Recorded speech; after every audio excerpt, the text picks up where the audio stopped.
Muito bom dia a todos. No dia 4 de julho, celebramos o Dia Internacional do Cooperativismo. Esta data nos convida a refletir sobre a cooperação, não apenas como atividade corporativa, mas como um princípio espiritual e humano. A cooperação reflete a harmonia divina do universo. As Escrituras Sagradas, como os ensinamentos do apóstolo Paulo sobre o corpo de Cristo, nos mostram que cada membro é essencial para o todo. No mundo corporativo, isso se traduz em equipes colaborativas e organizações que priorizam a cooperação sobre a competição. Além do trabalho, a cooperação deve guiar nossas relações pessoais e desenvolvimento espiritual. Em muitas tradições religiosas, somos vistos como uma família universal, chamados a servir uns aos outros com amor e respeito. No budismo, a interdependência nos lembra que nossas ações influenciam o todo, fazendo da cooperação um caminho para a iluminação. No cristianismo, por exemplo, o apóstolo Paulo fala do corpo de Cristo, onde cada membro, por menor que seja, é essencial para o funcionamento do todo. Pois assim como o corpo é um, e tem muitos membros, e todos os membros, sendo muitos, são um só corpo, assim é Cristo também. 1 Coríntios 12:12. Vamos às perguntas do dia de hoje. Supomos falar a pessoas que acreditam num futuro qualquer após a morte, e não as que só têm o nada como perspectiva, ou que desejam mergulhar a sua alma no todo universal, sem conservar a individualidade, como as gotas de chuva no oceano, o que vem a ser mais ou menos a mesma coisa.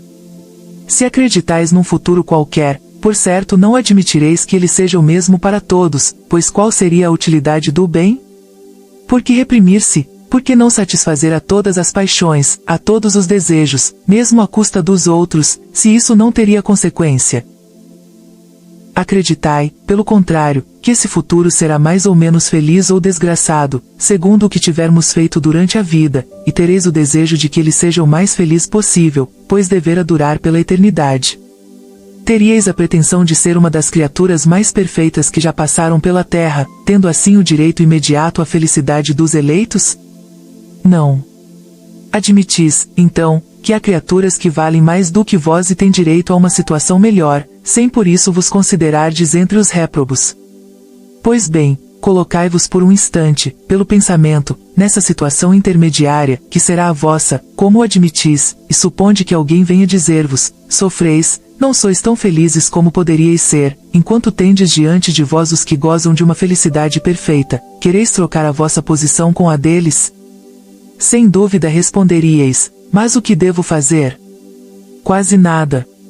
Recomeçar o que fizestes mal e tratar de fazê-lo melhor. Hesitaríeis em aceitar, mesmo que fosse ao preço de muitas existências de provas? Façamos uma comparação mais prosaica. Se há um homem que, sem estar na miséria extrema, passa pelas privações decorrentes da sua precariedade de recursos, viessem dizer, eis uma imensa fortuna que podereis gozar, sendo porém necessário trabalhar rudemente durante 1 minuto. Fosse ele o maior preguiçoso da terra, e diria sem hesitar, trabalhemos 1 minuto, 2 minutos, 1 hora, 1 dia, se for preciso. O que será isso, para acabar a minha vida na abundância? Ora, o que é a duração da vida corporal em relação à da eternidade?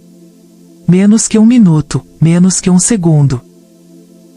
Ouvimos algumas vezes este raciocínio: Deus, que soberanamente bom, não pode impor ao homem o reinício de uma série de misérias e tribulações.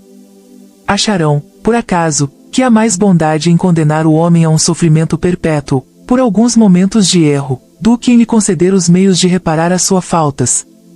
2 fabricantes tinham, cada qual, um operário que podia aspirar a se tornar sócio da firma.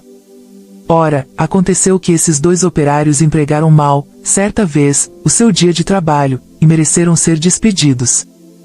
Um dos fabricantes despediu o seu empregado, apesar de suas súplicas, e este, não mais encontrando emprego, morreu na miséria.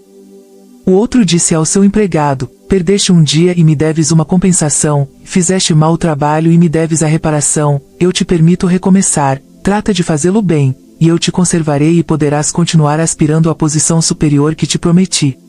Seria necessário perguntar qual dos 2 fabricantes foi mais humano? Deus, que é a própria clemência, seria mais inexorável que um homem?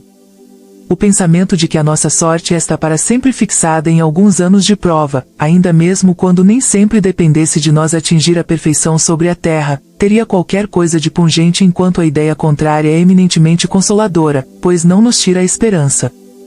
Assim, sem nos pronunciarmos pró ou contra a pluralidade das existências, sem admitir uma hipótese mais do que a outra, diremos que, se pudéssemos escolher, ninguém preferiria um julgamento sem apelo. Um filósofo disse que, se Deus não existisse, seria necessário inventá-lo para a felicidade do gênero humano, o mesmo se poderia dizer da pluralidade das existências.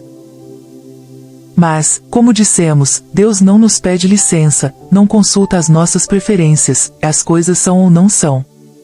Vejamos de que lado estão as probabilidades, e tomemos o problema sob outro ponto de vista, fazendo sempre abstração do ensinamento dos espíritos e unicamente, portanto, como estudo filosófico.